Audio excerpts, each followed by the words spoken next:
Sometimes the people we dismiss as crazy are the only ones brave enough to see the truth. For 20 years, everyone thought Elias Koenig had lost his mind over an old Swiss bunker. His neighbors laughed at him. His co-workers whispered behind his back. Even his own family started avoiding the topic that consumed his every waking hour. Elias worked as a janitor, cleaning offices while dreaming of the secrets hidden beneath tons of concrete and moss. He spent his savings on research. He followed every lead. He knocked on doors that slammed in his face. The old bunker sat there, sealed and forgotten, while the whole town treated him like a fool. Then his daughter found something in her grandfather's belongings, a blueprint that changed everything. What was hidden in that bunker was worth nearly $2 billion, waiting all those years for someone stubborn enough to never give up.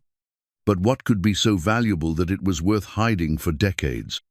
Before we jump back in, tell us where you're tuning in from, and if this story touches you, make sure you're subscribed, because tomorrow I've saved something extra special for you. The morning mist clung to the Swiss countryside like memories that refused to fade. Elias Koenig stood at his kitchen window, coffee growing cold in his weathered hands as he stared across the valley toward the bunker that had defined his life for 2 decades. The concrete structure sat half-buried in the hillside, wrapped in ivy and thyme, looking more like a natural formation than the military installation it had once been. At 52, Elias carried the weight of years spent pursuing what others called delusions. His shoulders, once broad from his younger days working construction, now curved slightly forward, the posture of a man who had grown accustomed to being overlooked. Deep lines etched around his grey-blue eyes told stories of sleepless nights spent poring over documents, following leads that led nowhere, and enduring the quiet ridicule of a community that had grown tired of his obsession. The small village of Grindelbach nestled in this forgotten corner of Switzerland like a secret itself. With barely 800 residents, everyone knew everyone's business, and Elias Koenig's business had become the town's favorite source of gentle mockery. The baker would shake his head when Elias came in for his daily bread, muttering about poor Koenig and his buried treasure. The postmaster had stopped asking about the packages of research materials that arrived regularly from archives across Europe. Even Father Brennan, the parish priest who preached about compassion every Sunday, had grown distant when Elias tried to share his theories about what lay beneath the bunker's sealed entrance. But it hadn't always been this way. 23 years ago, Elias had been a respected member of the community. He'd owned a small construction company, built half the newer homes in Grindelbach, and been married to Elena, the prettiest teacher in the valley. Their daughter Anna had been their joyous, bright-eyed girl who inherited her mother's quick wit and her father's stubborn determination. Life had been simple, predictable, good. Then his grandfather Heinrich had died, leaving behind more questions than answers. Heinrich Koenig had been a quiet man who rarely spoke of his past. During the war years, he'd simply vanished from the family's memory, returning home in 1946, changed and haunted. He'd worked as a groundskeeper for the rest of his life, tending to the small cemetery that overlooked the valley, never explaining the nightmares that sometimes left him shouting in German dialects no one in the family recognized. When Heinrich died at 87, Elias had been the one to clean out his modest apartment above the florist's shop. That's when he'd found the first clue. Hidden behind a loose board in Heinrich's bedroom wall, Elias had discovered a metal box containing photographs, documents, and a hand-drawn map that marked the location of the abandoned bunker. The photographs showed his grandfather as a young man, but not the groundskeeper Elias remembered. This Heinrich wore military uniforms, stood beside important-looking men in expensive coats, and supervised the loading of heavy wooden crates onto trucks. The documents were in multiple languages, German, French, English, and contained references to gold shipments, Swiss banking codes, and something called Operation Bernhard. Most intriguing of all was Heinrich's journal, written in a cipher that Elias spent months learning to decode. The entries painted a picture of wartime activities that seemed impossible to reconcile with the gentleman who had raised him after his parents died in a car accident. Heinrich wrote of massive financial operations, of gold reserves hidden throughout Switzerland, and of a mission that would secure the future for those who deserved justice. The final entry, dated just weeks before Heinrich's death, contained a single line that had driven Elias's obsession for 20 years. "The bunker holds the key to everything. Someone must finish what I started." Elias had tried to dismiss it at first. Old men sometimes lived in fantasies, mixing memories with dreams until truth became indistinguishable from wishful thinking. But the more he researched, the more the pieces began to fit together. Military records confirmed that bunkers had been built throughout Switzerland during the war. Banking documents showed massive gold transfers during the 1940s that had never been fully accounted for. And the bunker on the hillside, which local authorities claimed was simply an abandoned ammunition depot, matched Heinrich's descriptions perfectly. For the first few years, Elena had been patient with her husband's new hobby. She'd even helped him organize the growing collection of photocopied documents and historical records that slowly took over their dining room. But patience had limits, and Elias's obsession seemed to have none. He spent their savings on research trips to archives in Berlin, Vienna, and Geneva. He hired historians, translators, and even a private investigator who took his money and produced nothing useful. When the construction business began to suffer from his distraction, Elena issued ultimatums that Elias heard but couldn't heed. The divorce had been quiet, civilized, and devastating. Elena kept the house. Elias moved into a small apartment above the hardware store and took a job as a night janitor at the municipal building to pay the bills. Anna, 16 at the time, had been confused and angry. She spent weekends with her father, listening to his theories about hidden treasure while wishing he would just let the past stay buried. "Dad, maybe Grandfather was just confused," she'd said one evening as they sat in his cramped apartment, surrounded by boxes of documents. Maybe he was remembering movies he'd seen, or stories he'd heard. Sometimes old people mix things up.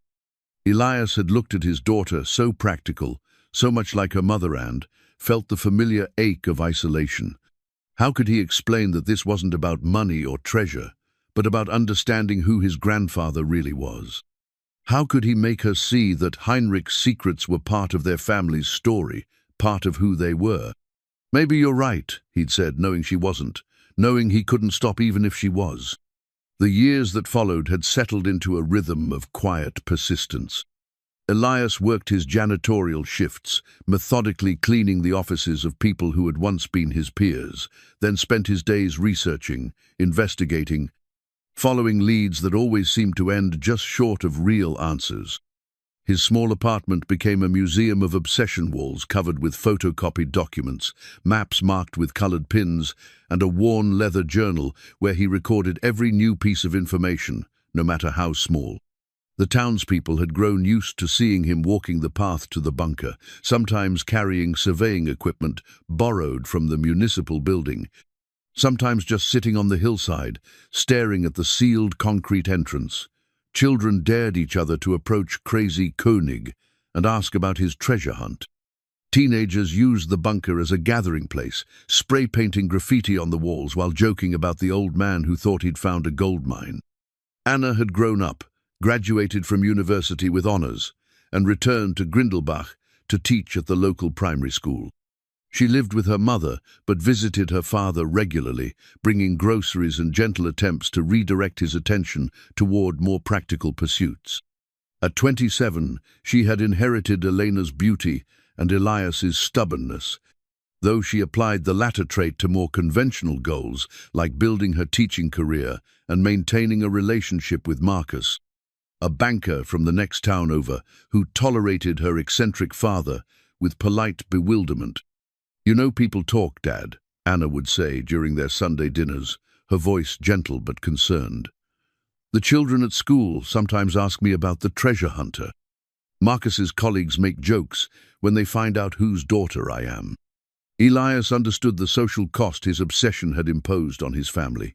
He saw how Anna deflected questions about her father's hobby, how Elena avoided eye contact at the market, how even his former friends had learned to change the subject when the bunker came up in conversation.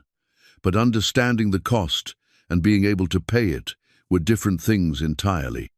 The bunker itself had become both fortress and shrine in his mind. Built into a natural depression in the hillside, it looked unremarkable from a distance, just a concrete wall partially hidden by overgrown vegetation. But up close, the construction revealed itself as something more sophisticated than a simple ammunition depot. The concrete was unusually thick, reinforced with steel mesh that spoke of serious engineering. The entrance had been sealed not with simple concrete blocks, but with a complex system that suggested whatever lay inside was meant to stay hidden for a very long time. Over the years, Elias had tried various approaches to accessing the interior. He'd studied the blueprints filed with the municipal authority, but they showed only basic structural details, nothing about what the bunker had been designed to contain. He'd contacted the Swiss military, but they claimed no knowledge of the facility's original purpose. He'd even hired a ground-penetrating radar company to survey the site, spending nearly a year's salary to learn that the bunker extended much deeper underground than anyone had suspected. Each failed attempt had added another layer to the community's perception of him as a harmless but deluded dreamer. The hardware store owner started stocking the specialty tools Elias ordered with knowing smiles. The librarian in the next town over had memorized his research requests and automatically renewed his interlibrary loans for obscure wartime documents. Even the police had grown accustomed to his presence at the bunker site, occasionally stopping to check on him, but no longer bothering to ask what he was doing. As the morning mist began to lift from the valley, Elias finished his cold coffee and prepared for another day at the municipal building. His shift wouldn't start until evening, but he'd made arrangements to use the building's computer and internet connection for research during off-hours, a small perk that came with being trusted with the keys.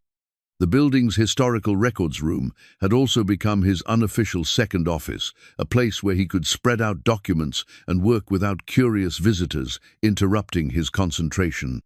Today felt different, though he couldn't explain why. Perhaps it was the quality of light streaming through his kitchen window, or the way the mist revealed and concealed the bunker in alternating moments of clarity and mystery. Or perhaps it was simply the accumulated weight of 2 decades pressing towards some inevitable conclusion.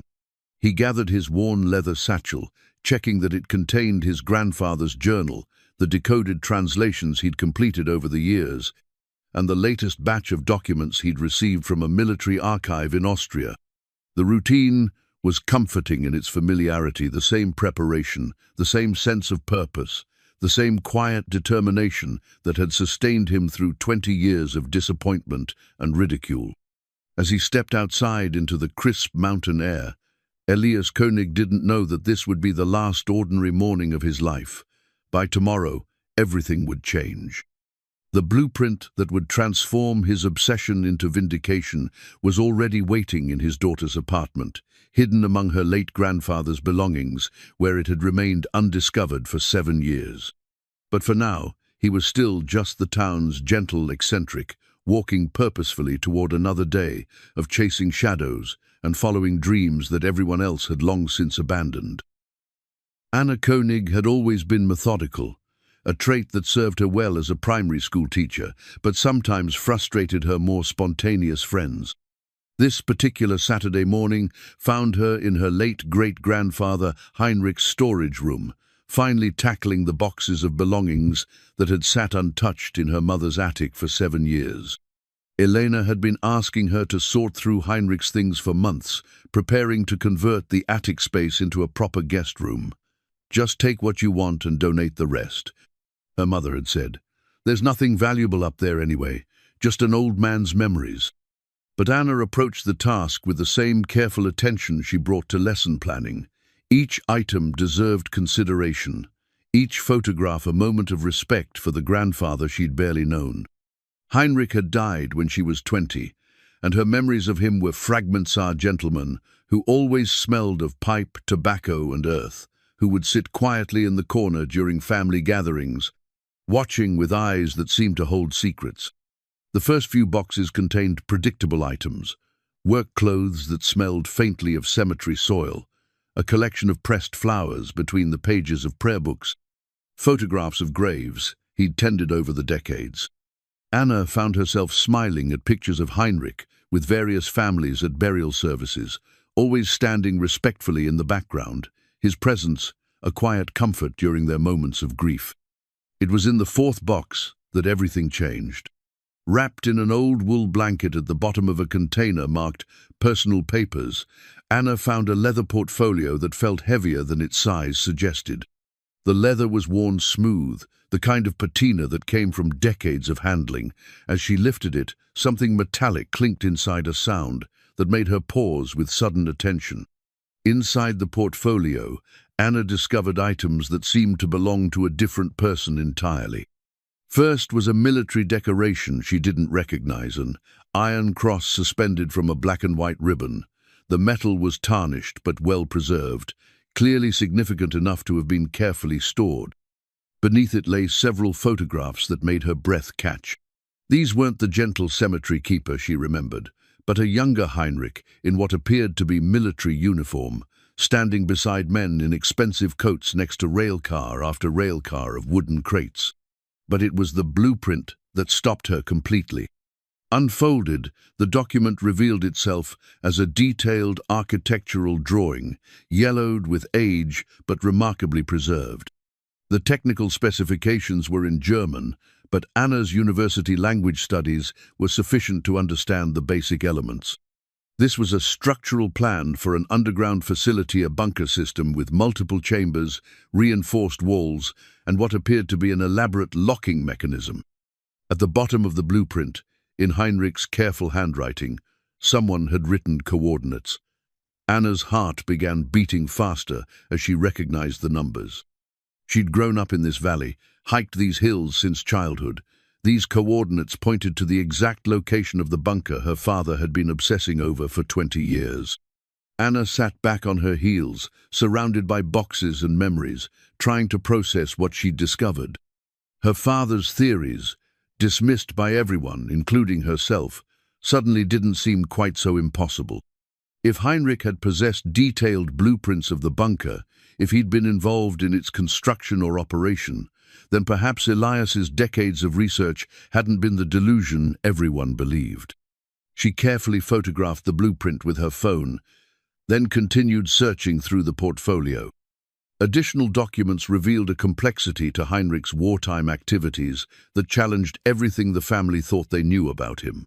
There were letters in multiple languages, financial records with Swiss banking codes, and what appeared to be inventory lists with quantities of gold and currency that made Anna's hands tremble as she read. One document in particular caught her attention, a letter written in Heinrich's hand, dated just months before his death. Unlike his journal entries, which her father had spent years decoding, this letter was written in clear German, as if Heinrich had finally decided to abandon secrecy in his final years. "To whoever finds this," the letter began, "I have carried the weight of secrets for too long.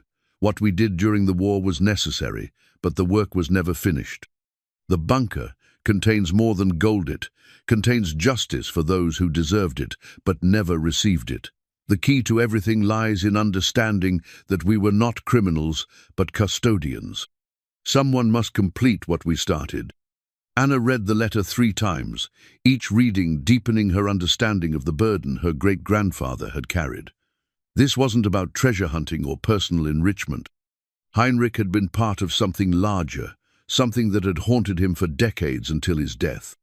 She thought about her father, alone in his small apartment, surrounded by research that everyone dismissed as obsession. How many times had she gently suggested he find other interests? How often had she avoided the topic when friends asked about his hobby? The shame she felt now was physical, a tightness in her chest as she realized that Elias had been right all along. The final item in the portfolio was perhaps the most significant, a second blueprint, this one showing not the bunker's structure, but its contents. Detailed drawings revealed multiple chambers, storage systems, and what appeared to be a complex distribution network. Notes in the margins referenced Operation Bernard and contained lists of names and addresses spanning multiple countries. Anna carefully repacked everything in the portfolio, her mind racing with implications. This wasn't just validation of her father's theory, it was evidence of a historical operation that could have international significance. The gold her father suspected might be in the bunker appeared to be just one part of a larger wartime operation that Heinrich had helped orchestrate. But perhaps more important than the historical implications was what this discovery meant for her family. Elias had sacrificed his marriage, his business, and his social standing, pursuing what he believed to be true. Elena had lost patience with a husband who seemed to care more about the past than the present. Anna herself had grown up embarrassed by her father's reputation, always having to explain or deflect questions about his unusual interests. Now, holding proof that Heinrich had indeed been connected to the bunker in ways no one had imagined, Anna felt the weight of responsibility settling on her shoulders. This information would change everything, not just for Elias, but for their entire family's understanding of their history. She looked at her phone, hesitating before calling her father. This news would vindicate him, but it would also thrust him back into intensive investigation mode, just when he'd seemed to be finding some peace with his circumstances. At 52, he wasn't getting younger, and the physical demands of accessing the bunker might be beyond his current capabilities. But she also knew that keeping this discovery from him would be impossible. Elias deserved to know that his grandfather had left clues to validate everything he'd believed. More than that, he deserved the chance to finish what Heinrich had started, to complete the work that had driven both men across generations. Anna made her decision. She carefully placed the portfolio in her bag, locked the attic, and drove directly to her father's apartment. She found him at his kitchen table, surrounded by photocopied documents and nursing a cup of coffee that had long since grown cold. "Dad," she said, her voice steady despite the excitement coursing through her, "I need to show you something that changes everything." Elias looked up from his papers, noting the serious expression on his daughter's face. In her hands, she held a leather portfolio that seemed to radiate importance. "What is it?" he asked, though something in Anna's manner suggested he might already know. "Proof," Anna said simply, opening the portfolio and placing the blueprint on his table. "Great. Grandfather Heinrich left us proof." As Elias saw the detailed architectural drawings that matched his decades of speculation, his hands began to shake. The coordinates, the structural details, the clear evidence that Heinrich had intimate knowledge of the bunker's construction, it was everything he'd hoped to find, and more than he'd dared to expect. "My God," he whispered, tracing the blueprint's lines with his finger. "Anna, do you realize what this means?" She nodded, finally understanding the magnitude of what her father had been pursuing all these years. "It means you were right, Dad. It means you were right about everything." The discovery of Heinrich's portfolio transformed Elias and Anna's relationship overnight. For the first time in years, they had a shared purpose that went beyond family obligation or daughterly concern. Anna found herself genuinely excited about historical research, while Elias experienced the profound relief of finally having someone who understood why this mattered so much. They spent Sunday morning at the Grindelbach Historical Society, a modest building that housed the village's collection of local documents and artifacts. Mrs. Gertrude Zimmermann, the Society's elderly volunteer coordinator, had known Anna since childhood and welcomed them warmly, though she cast curious glances at Elias, who rarely visited public places where his reputation might draw unwanted attention. "We're researching my great-grandfather, Heinrich König," Anna explained, showing Mrs. Zimmermann the photograph of Heinrich in military uniform. "We've discovered some documents that suggest he was involved in activities during the war that we never knew about." Mrs. Zimmermann studied the photograph carefully, her expression growing more serious. "Heinrich König," she murmured. Yes, I remember him, though he kept to himself mostly. But you know, there were always whispers about some of the men who came back after the war. Some had been away longer than others. Some came back changed in ways that went beyond normal war trauma. She led them to a filing cabinet containing records from the 1940s. The official records are sparse, you understand. Many documents were destroyed or lost during the chaos of those years.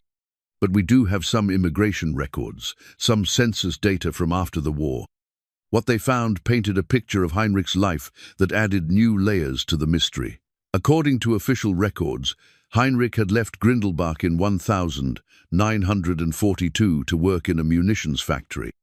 But there was no record of where this factory was located, and he hadn't returned until late 1946, a gap of over 4 years that official documents simply didn't account for. More intriguingly, when Heinrich returned, he'd registered with authorities as having specialized technical skills and had immediately been employed by the Swiss government in what was described only as infrastructure maintenance. The pay records showed he'd earned significantly more than a typical groundskeeper, even though that was how the family remembered his work. These records suggest your great-grandfather was more than just a cemetery keeper, Mrs. Zimmerman observed. During the Reconstruction period after the war, the government employed many men with military experience for projects they didn't publicize widely. Anna and Elias exchanged glances. This aligned perfectly with what Heinrich's hidden documents suggested, that he'd been involved in operations significant enough to require ongoing government compensation and discretion. Their next stop was the cantonal library in the larger town 30 minutes down the valley. The reference librarian, Dr. Franz Weber, had helped Elias with research over the years and greeted him with professional courtesy, despite knowing his reputation for unusual historical interests. I need to research Swiss banking records from the 1940s, Elias explained, showing Dr. Weber the banking codes they'd found in Heinrich's portfolio. Specifically, I'm looking for information about Operation Bernhard and any related financial activities. Dr. Weber's eyebrows rose slightly. Operation Bernhard was well-documented history, the Nazi counterfeiting operation that had produced millions in forged British pounds and American dollars. But most researchers interested in the operation focused on its criminal aspects, not its aftermath. That's quite specific, Dr. Weber said. Most of the detailed financial records from that period are restricted, but I can show you what's publicly available. What they discovered over the next several hours was both fascinating and troubling. Operation Bernhard had indeed been a massive Nazi counterfeiting scheme, but its scope had been larger than most history books indicated. The operation had involved not just printing forged currency, but also laundering real gold and establishing complex financial networks throughout neutral countries like Switzerland.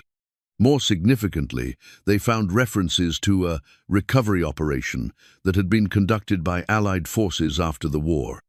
Teams of investigators had worked to trace and recover Nazi gold, but the records suggested that much of it had never been found. Some historians theorized that sympathetic Swiss officials had helped hide assets that were later distributed to Holocaust survivors and resistance families through unofficial channels. Anna read over one particularly relevant passage. Swiss authorities cooperated with Allied investigators while maintaining strict banking secrecy for operations deemed to be humanitarian in nature. Some recovered assets were never officially recorded, allowing for discretionary distribution to individuals and families whose losses could never be adequately compensated through official channels. "Dad," Anna said quietly, "what if Heinrich wasn't involved in the original Nazi operation, but in the recovery efforts afterward? What if he was helping to redistribute stolen gold to people who deserved it?" Elias felt pieces of the puzzle beginning to align in ways he'd never considered. His research had always focused on the possibility that the bunker contained Nazi treasure, but he'd never seriously considered that Heinrich might have been working for the Allied forces, helping to right the wrongs committed during the war. The banking codes in Heinrich's documents took on new significance with this perspective. Rather than being evidence of criminal activity, they might represent a sophisticated operation to return stolen wealth to its rightful owners, or at least to people who had suffered because of Nazi crimes. But their research also revealed the complexity of what Heinrich had apparently been involved in. Even well-intentioned efforts to redistribute stolen gold would have required careful secrecy, complex logistics, and coordination with multiple governments. The men involved in such operations would have carried tremendous responsibility and equally tremendous secrets. As they prepared to leave the library, Dr. Weber pulled Elias aside. "I should mention," he said quietly, "you're not the first person to ask about Operation Bernhard recently. A few months ago, a man from Bern came asking similar questions.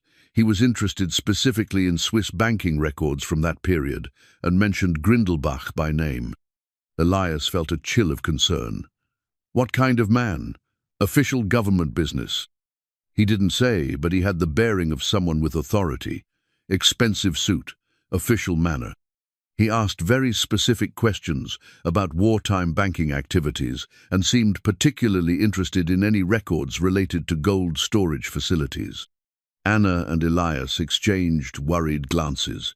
If government officials were already investigating wartime activities in their area, their discovery of Heinrich's documents might have implications beyond family history. The drive home was quiet, both of them processing the day's revelations. Heinrich's secret life was becoming clearer, but with clarity came complexity. If he had indeed been involved in legitimate recovery operations, then the bunker's contents might belong not to the Koenig family, but to the descendants of Holocaust victims and war refugees. "What do we do now?" Anna asked as they pulled into Grindelbach's small town center. Elias looked toward the hillside where the bunker waited, its secrets intact after all these years. "We find out what's really in there," he said, "but carefully. If Heinrich was involved in something this significant, we need to understand exactly what we're dealing with before we proceed." That evening, Anna called her mother to explain what they'd discovered. Elena's reaction was a mixture of vindication and concern. "I always knew Heinrich was keeping secrets," Elena said. "But I thought your father was obsessing over treasure stories. This sounds much more serious." "It is serious, Mom.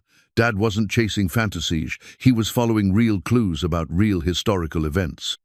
There was a long pause before Elena spoke again. "Anna, if this involves government secrets or international law, you and your father need to be very careful. Some secrets are kept secret for good reasons." As Anna hung up the phone, she realized that their discovery had moved them into territory none of them were prepared for. Heinrich's secrets weren't just family history, they were potentially matters of international law, involving stolen wealth, government operations, and the kind of historical justice that nations still struggled to address decades after the war. But, despite the complexity and potential danger, Anna felt more connected to her family's history than ever before. Heinrich's burden had passed to Elias, who had carried it alone for 20 years. Now, finally, he didn't have to carry it alone anymore. The coded letter Anna had found in Heinrich's portfolio proved to be more challenging than either she or Elias had anticipated. Unlike the clear German letter that had provided some context, this document appeared to be written in a cipher that Heinrich had developed specifically for his most sensitive communications. Elias had experience with some of Heinrich's encoding methods from years of working with the journal, but this particular document used a different system entirely. The letter was dated just weeks before Heinrich's death, suggesting it contained his final, most important message. They spent Tuesday evening in Elias's apartment, the coded letter spread on his kitchen table alongside Heinrich's journal and every cryptography reference book Elias had accumulated over the years. Anna proved to have an intuitive grasp for pattern recognition that complemented her father's methodical approach. "Look at this," Anna said, pointing to a sequence of numbers that appeared multiple times throughout the letter. "These coordinates keep repeating, but they're not the same as the bunker location. What if Heinrich was referencing multiple sites?" Elias studied the patterns his daughter had identified. After 2 hours of careful analysis, they began to see the structure underlying Heinrich's cipher. It was based on geographical coordinates combined with dates, creating a system that would be meaningless to anyone who didn't know the specific locations. Heinrich considered significant.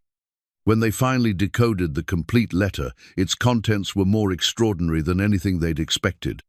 The letter revealed that Heinrich had been part of a recovery team working under joint Allied authority, specifically tasked with locating and redistributing Nazi gold that had been hidden throughout Switzerland.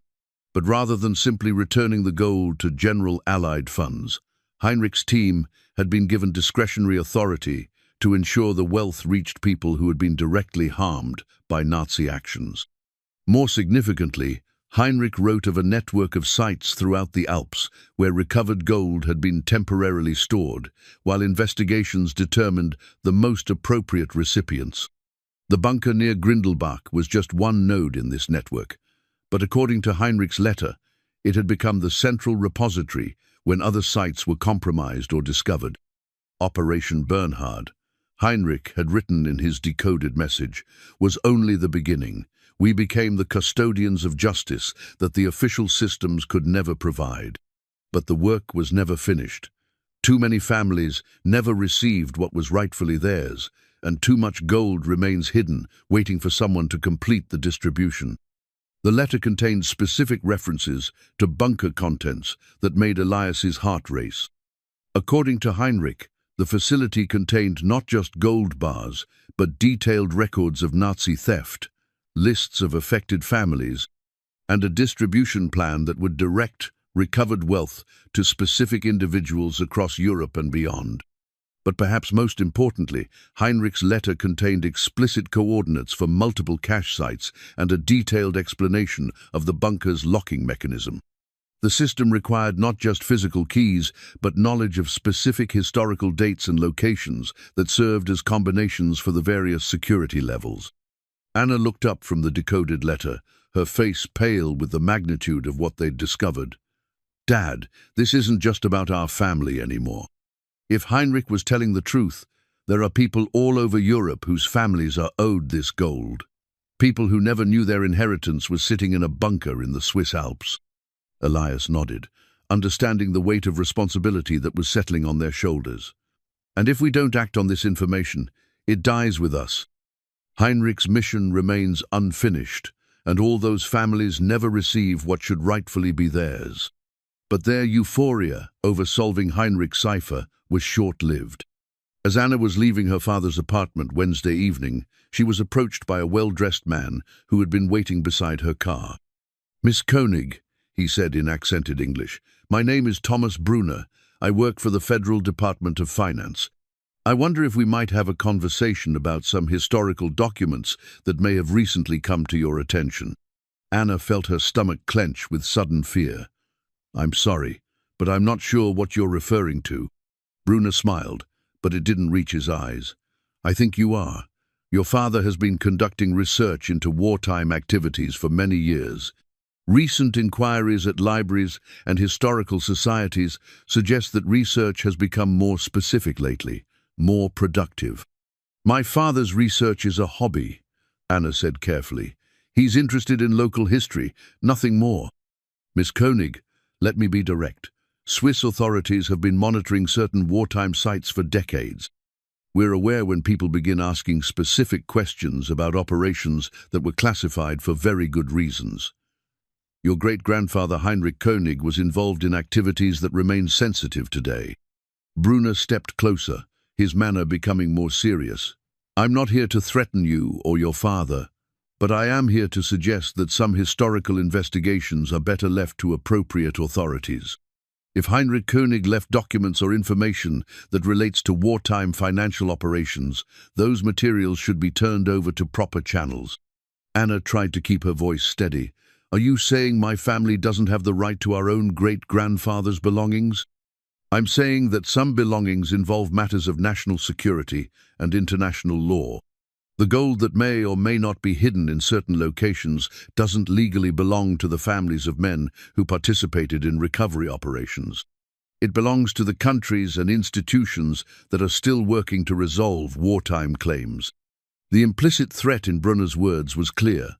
Swiss authorities knew about Heinrich's activities and were actively monitoring anyone who might have access to information about hidden assets. "What exactly are you asking me to do?" Anna said. "Bring any documents you found to my office in Bern. Allow government historians to properly evaluate their significance. Accept compensation for their historical value, and allow professionals to handle any implications." After Brunner left, Anna sat in her car for 20 minutes, trying to process what had just happened. The discovery that had seemed like validation for her father's lifelong quest had suddenly become something much more dangerous. She drove directly back to Elias's apartment and found him still working with Heinrich's decoded letter. "Dad, we have a problem," she said, and explained her encounter with Brunner. Elias listened grimly, understanding immediately what government attention meant for their plans. "They've been watching me for years," he said. "I always suspected it, but I never had anything concrete enough to worry about. Now they know we've found something significant. What do we do? If we turn over Heinrich's documents, they disappear into government archives, and nothing ever gets distributed to the families Heinrich wanted to help." Elias was quiet for a long moment, weighing options that all seemed to carry significant risks. "Heinrich spent 40 years carrying these secrets," he finally said. "He could have turned everything over to authorities at any time, but he didn't. He kept the secret because he believed the official systems wouldn't fulfill the mission properly.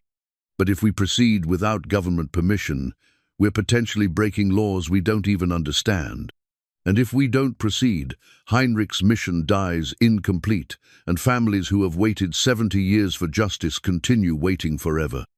Anna realized they had reached the point where Heinrich's burden truly passed to them. The choice was no longer about validating Elias's research or understanding family history. It was about completing a mission of historical justice that had been interrupted by Heinrich's death. "There's something else," Elias said quietly. "In all my years of research, I've never found evidence that Swiss authorities made serious efforts to locate families who were owed recovered assets. Most of the gold that was officially recovered went into general reparations funds or remained in government control. So Heinrich's approach direct distribution to specific families was the only way to ensure the gold actually reached the people it was meant to help." "Exactly. And that's why the government wants to stop us. Not because we're breaking laws, but because we're threatening to complete a mission that exposes how inadequately they handled the situation originally." Anna felt the weight of decision settling on her shoulders. Supporting her father's quest had evolved from family loyalty into something much larger, a responsibility to complete work that touched lives across multiple countries and generations. "How much time do you think we have before they move to stop us officially?" she asked. "Not much. Brunner's visit was a warning, but it was also reconnaissance. They're trying to determine how much we know and how serious we are about acting on it." Anna took a deep breath, making the choice that would define the rest of both their lives. "Then we need to move quickly. Heinrich waited 40 years to find someone who could complete his mission. We can't let him down now." The vintage explosives manual that Anna discovered among Heinrich's remaining documents was unlike anything either she or Elias had expected to find. Hidden inside what appeared to be a religious text, the technical guide was written in Heinrich's careful handwriting and detailed methods for both sealing and unsealing underground fortifications. More than just instructions, the manual revealed Heinrich's deep understanding of military engineering. The diagrams showed blast patterns, structural weak points, and safety procedures that spoke of extensive training and field experience. This wasn't the work of a simple groundskeeper. This was evidence of sophisticated technical expertise that Heinrich had somehow acquired during his mysterious war years. "Look at this section," Anna said, pointing to a page titled Emergency Access Protocols. Heinrich didn't just know how the bunker was sealed, he helped design the sealing mechanism. The manual explained that the bunker had been secured using a combination of reinforced concrete barriers and controlled explosives that would collapse specific sections if triggered improperly. But Heinrich had also documented a secondary access route that bypassed the main entrance entirely, a ventilation shaft that could be opened using techniques that wouldn't trigger the defensive measures. Elias studied the technical drawings with growing excitement and apprehension. The access method Heinrich described would require specialized equipment and considerable expertise to execute safely. More concerning, any attempt to breach the bunker would be visible to anyone monitoring the site, making secrecy virtually impossible. "We need help," Elias admitted. "This is beyond what either of us can manage alone." That afternoon, they drove to the neighboring canton to visit Klaus Richter, a demolitions expert Elias had consulted years earlier during his initial attempts to understand the bunker's construction. Klaus was in his 60s, recently retired from a career handling construction explosives, and had always been sympathetic to Elias's research, even when others dismissed it as obsession. Klaus lived in a modest house, surrounded by the kind of workshop that spoke of a lifetime spent working with tools and technical problems. When Elias and Anna arrived, they found him rebuilding a vintage motorcycle engine with the patient precision that had made him one of the region's most respected explosive specialists. "Elias," Klaus said, wiping his hands on a shop rag, "I haven't seen you in years, still chasing mysteries in concrete." "Actually, Klaus, I think I've found some answers, and I need your expertise to help solve the final piece of the puzzle." Klaus listened carefully as Elias and Anna explained their discoveries, showing him Heinrich's manual and the decoded information about the bunker's contents. As a man who had spent decades working with explosives and military engineering, Klaus understood immediately the significance of what Heinrich had documented. "This is sophisticated work," Klaus said, studying Heinrich's diagrams. "Whoever designed this system knew exactly what they were doing. The defensive measures are designed to destroy the contents if anyone tries to force entry, but the secondary access route is brilliant, elegant engineering disguised as emergency ventilation." "Can it be done?" Anna asked. "Can we access the bunker safely using Heinrich's method?" Klaus was quiet for several minutes, studying the technical specifications with professional thoroughness. "It can be done," he finally said. "But it requires precise timing, specific equipment, and considerable risk. If we make a mistake, we could trigger the defensive systems and destroy whatever Heinrich wanted preserved." "Will you help us?" Elias asked. Klaus looked at both of them seriously. "This isn't just about historical curiosity anymore, is it? You're talking about accessing a site that the government clearly wants to keep sealed. There could be legal consequences." Anna explained their encounter with Brunner and the implied threat of government intervention. Klaus nodded grimly, understanding the position they were in. "I spent my career following regulations and working within official channels," Klaus said. "But I also understand that sometimes the right thing and the legal thing aren't the same.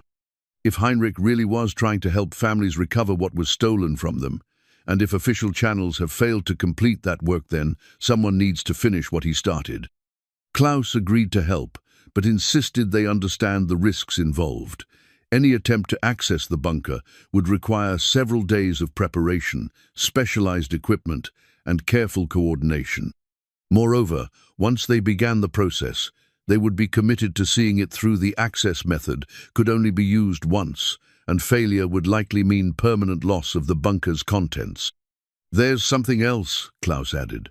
"If government authorities are monitoring the site, any unusual activity will be noticed immediately. We'll have a very limited window between beginning the access process and official intervention." Elias felt the familiar weight of decision that had defined so much of his adult life. For 20 years, he'd pursued this mystery, despite social cost and personal sacrifice. Now, when success was finally within reach, the stakes had escalated beyond anything he'd originally imagined. But as he looked at Anna, who had transformed from skeptical daughter to committed partner in Heinrich's mission, Elias realized that the choice had already been made. They had come too far and discovered too much to abandon the quest now. "What do we need to do?" Elias asked. Klaus outlined a plan that would require careful preparation and precise execution. They would need to acquire specialized equipment without attracting attention, conduct reconnaissance of the bunker site to identify the optimal approach route, and coordinate their timing to minimize the risk of discovery. The good news, Klaus said, is that Heinrich's manual includes detailed specifications for the equipment we'll need. The bad news is that some of it isn't commonly available anymore. I'll need to call in favors from colleagues who specialize in historical restoration work. Over the next several hours, they developed a comprehensive plan for accessing the bunker. Klaus would handle the technical aspects and equipment acquisition. Elias would use his familiarity with the site to plan the optimal approach route. Anna would monitor potential government surveillance and serve as their communication coordinator. As they prepared to leave Klaus's workshop, he pulled Elias aside for a private conversation. "I want you to understand something," Klaus said seriously. "I'm helping you because I believe Heinrich's mission was important and because official channels have clearly failed to complete it. But once we open that bunker, everything changes. If we find what Heinrich claimed is there, we become responsible for ensuring it reaches the people it was meant to help." "I understand," Elias said. This stopped being about treasure hunting the moment Anna found Heinrich's documents. Now it's about completing work that should have been finished decades ago. Klaus nodded approvingly. "Good, because if we succeed, we'll be handling assets that represent justice for families who have waited 70 years for what's rightfully theirs. That's not a responsibility any of us should take lightly." As they drove home through the alpine twilight, Anna and Elias both understood that they had crossed a line from research into action. The academic pursuit of historical truth had evolved into something much more immediate and consequential. "Are you sure about this, Dad?" Anna asked as they approached Grindelbach. "Once we proceed with Klaus's plan, there's no going back." Elias looked toward the hillside, where the bunker waited, its secrets intact after all these decades. "Heinrich carried this burden for 40 years. He said, I've carried it for 20. It's time to finish what he started, regardless of the personal cost." That evening, as Anna prepared to return to her apartment, she received a text message from an unknown number. "Reconsider your choices. Some history is better left undisturbed." The message was unsigned, but its implications were clear. Government authorities were escalating their pressure, moving from polite warnings to direct intimidation. Anna showed the message to her father, who read it with grim satisfaction. "They wouldn't be pressuring us if they weren't worried about what we might find," Elias said. "That tells me we're on the right track." "It also tells me we're running out of time," Anna replied. "If they're monitoring our communications, they'll know we're planning something." Elias nodded, understanding that Brunner's warning had been more than bureaucratic courtesy. Swiss authorities were prepared to take direct action to prevent them from accessing the bunker. "Then we move quickly," he said. "Klaus can have everything ready within a week. We'll need to act before they can obtain legal authority to stop us." As Anna drove home, she reflected on how completely her life had changed in just a few days. A week ago, she'd been a primary school teacher, living a quiet, predictable life. Now she was part of a mission that touched international law, historical justice, and family honor in ways she was still struggling to understand. But despite the risks and uncertainties, Anna felt more connected to her family's legacy than ever before. Heinrich's secrets had revealed themselves at exactly the moment when someone was finally ready to act on them. The burden that had defined her father's adult life was about to be either resolved or transformed into something even more significant. The photograph collection that Hans Müller brought to Elias and Anna was more comprehensive than anything they could have imagined. Hans, the elderly historian who had known Heinrich during the post-war years, had been quietly collecting information about wartime activities in their region for decades, waiting for someone who could appreciate the significance of what he'd preserved. "I knew this day would come," Hans said, as he spread dozens of photographs across Elias's kitchen table. "Heinrich told me before he died that someone in his family would eventually discover his secrets and need to understand the full scope of what he'd been involved in. The photographs revealed a side of Heinrich's wartime activities that was both more complex and more morally clear than anything they'd previously understood. Far from being a simple participant in Nazi operations, Heinrich had been part of an elaborate Allied intelligence network that had operated within the counterfeiting operation to gather information and redirect resources. One photograph showed Heinrich in civilian clothes, standing beside a railroad car loaded with wooden crates, but Hans explained that the image had been taken during a recovery operation, not a theft. Your great-grandfather and his team were documenting Nazi gold shipments so they could later track down and recover the stolen wealth. Another series of images documented the construction of the bunker itself. Heinrich appeared in several shots, directing workers who were installing what appeared to be sophisticated storage and cataloging systems. These weren't the crude hiding places of criminal operations, but carefully engineered facilities designed to preserve and organize massive quantities of gold and documentation. Heinrich wasn't just hiding Nazi gold, Hans explained. He was creating a comprehensive archive of theft and recovery that would allow every piece of stolen wealth to be traced back to its original owners or their descendants. Anna studied a photograph that showed Heinrich standing with a group of well-dressed men in front of the bunker entrance. Who are these other people? Allied intelligence officers, Swiss banking officials, and representatives from several refugee organizations, Hans said. What Heinrich was part of was much larger than a simple recovery operation. It was an attempt to create a parallel system for returning stolen wealth to people who would never be adequately compensated through official channels. Hans produced additional documents that provided context for the photographs. Lists of participating organizations showed that Heinrich's network had included contacts throughout Europe and even in the United States. The scope of the operation suggested coordination at the highest levels of Allied command, but with deliberately minimal documentation to protect the people involved. Why wasn't this work completed? Elias asked. If they had such sophisticated systems and high-level support, what prevented them from finishing the distribution? Hans's expression grew somber. Politics. As the war ended and the Cold War began, priorities changed. Official Allied policy shifted toward rebuilding Western European governments rather than pursuing individual justice for Holocaust victims and resistance families.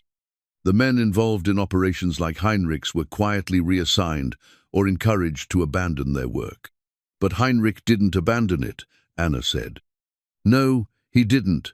Heinrich and a few others continued working unofficially, using their access to bunker sites and recovered assets to make distributions when they could identify appropriate recipients. But it was dangerous work they were operating without official authorization, using resources that governments increasingly wanted to control directly.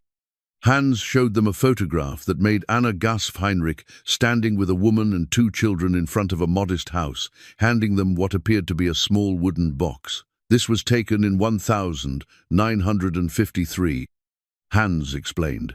Heinrich had traced this family to a displaced persons camp and then to their new home in France. The box contained gold coins that had been stolen from the woman's family in 1943. He was actually completing distributions, Elias said with wonder. All those years we thought he was just a groundskeeper. He was secretly continuing his wartime mission.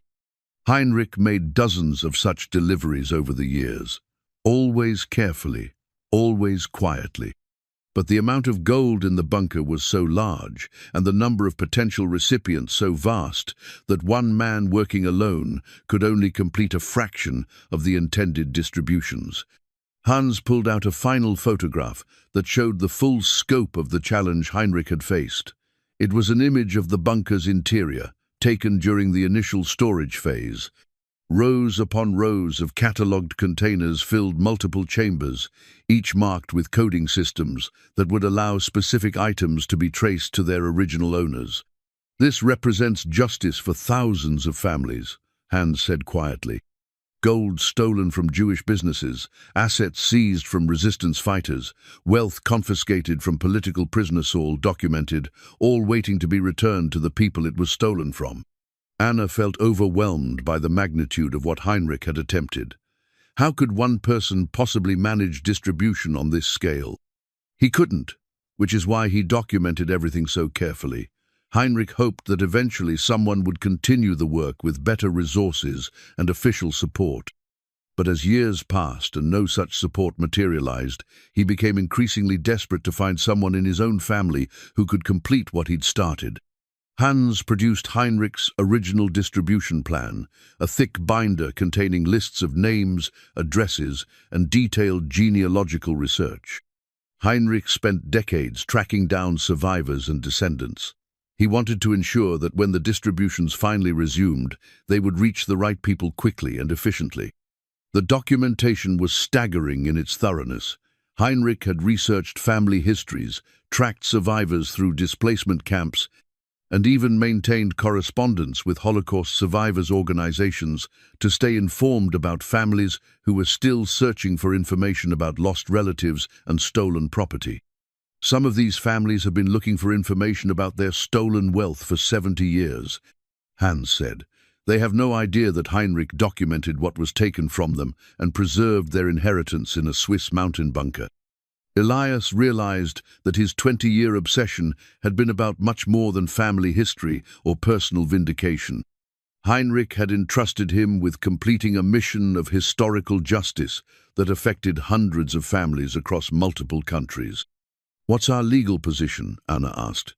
"If Heinrich was working unofficially, do we have any legal right to access the bunker or distribute its contents?" Hans smiled grimly. "That's exactly why government officials want to stop you. If Heinrich's distributions were completed through proper channels, it would expose the fact that Swiss authorities have known about these assets for decades, but failed to ensure they reached their intended recipients. So they want to maintain the status quo," Elias said. "Keep the gold sealed away rather than risk admitting their failure to complete Heinrich's mission." "Precisely. As long as the bunker remains sealed, they can claim ignorance about its contents. Once it's opened and the distribution records are revealed, they'll face pressure to explain why they allowed thousands of families to go without their inheritance for 70 years.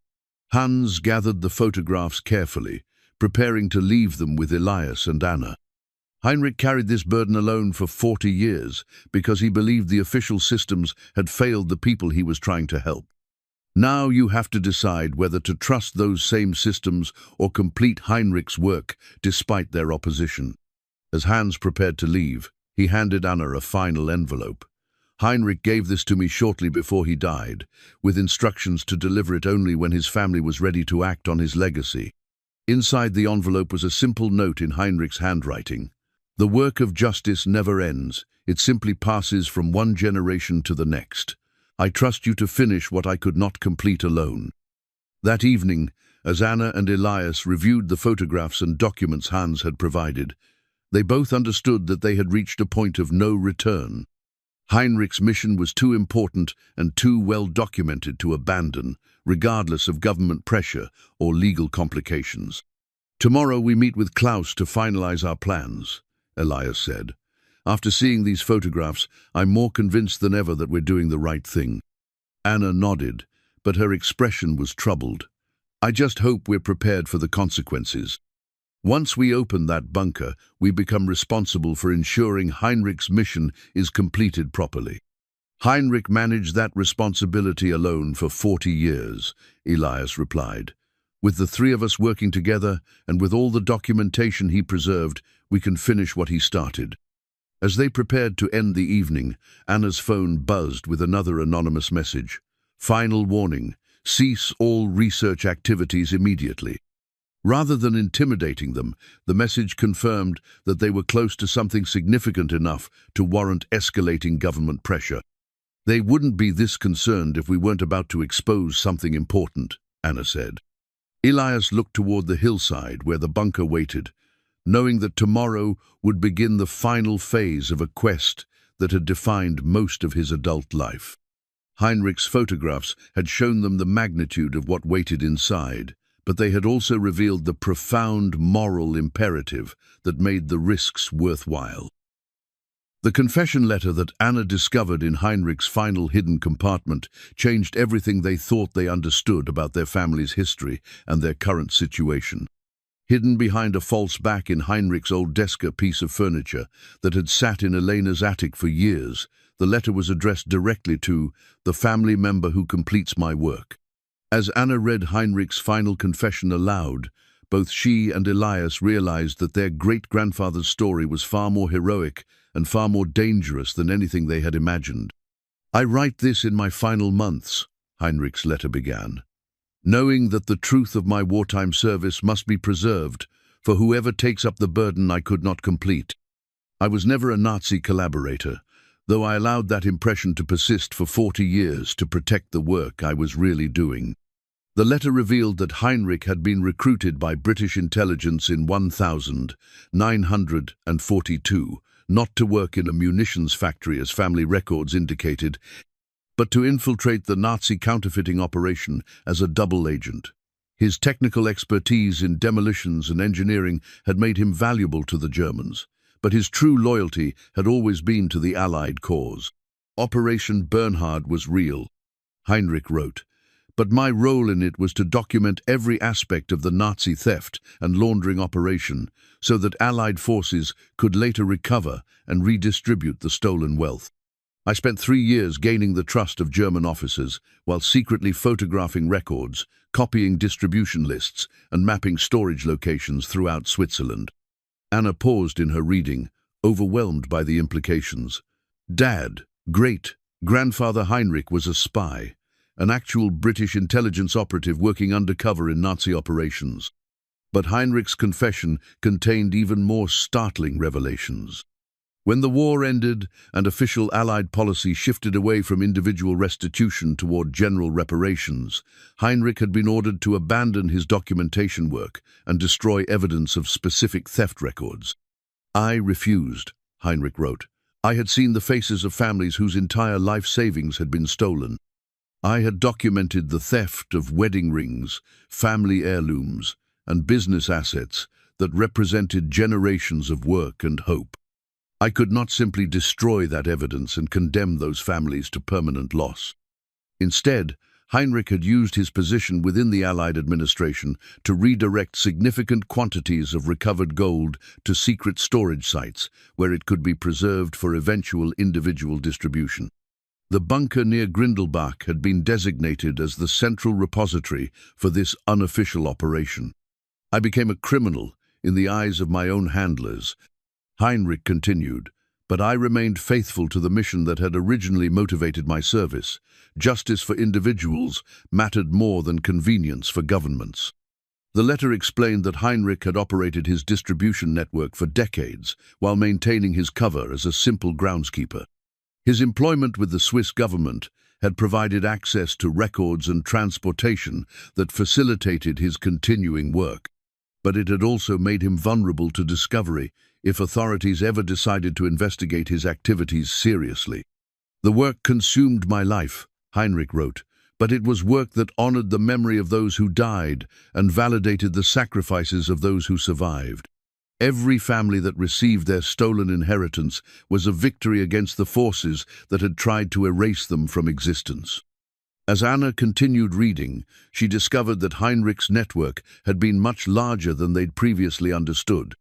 He had worked with contacts throughout Europe and even in the United States, coordinating distributions that returned stolen wealth to families who had assumed it was lost forever. But the letter also contained warnings that made Anna's hands tremble as she read. "The Swiss government has known about my activities for years," Heinrich wrote, "but they allowed me to continue because my work relieved them of responsibility for individual restitution. As long as I operated quietly and didn't embarrass them publicly, they were content to let me handle cases that would otherwise require official attention. However, if anyone ever discovers the full scope of the bunker's contents and attempts to complete the distribution operation on a larger scale, government opposition will be immediate and severe. Too much money is involved, and too many official failures would be exposed."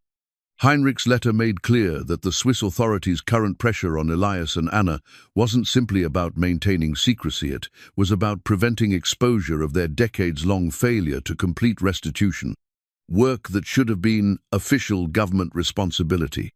They will claim legal authority over the assets, Heinrich warned, but their real motivation is to prevent revelation of how many families they allowed to suffer in poverty while their stolen inheritance sat in government-controlled storage. The final section of Heinrich's letter contained specific instructions for accessing the bunker and guidance for completing the distribution work. But it also included a sobering assessment of the personal risks involved. Whoever completes this work will face official opposition, legal challenges, and personal danger, Heinrich wrote. But they will also have the opportunity to provide justice for hundreds of families who have waited 70 years for acknowledgement of their losses. Heinrich's letter concluded with coordinates for additional cache sites and a detailed explanation of the bunker's security system. But more importantly, it contained the moral justification that Elias and Anna needed to proceed despite government pressure. This is not about treasure hunting or personal enrichment, Heinrich wrote. This is about completing work that honors the memory of those who died and validates the suffering of those who survived. It is work worthy of any personal sacrifice. As Anna finished reading the letter, both she and Elias sat in stunned silence, processing the magnitude of what Heinrich had revealed. Their family's burden was not just about solving a historical mystery, it was about completing a mission of justice that had international significance and powerful opponents. We're not just going against Swiss bureaucrats, Anna said quietly. We're challenging a system that has been comfortable with injustice for 70 years.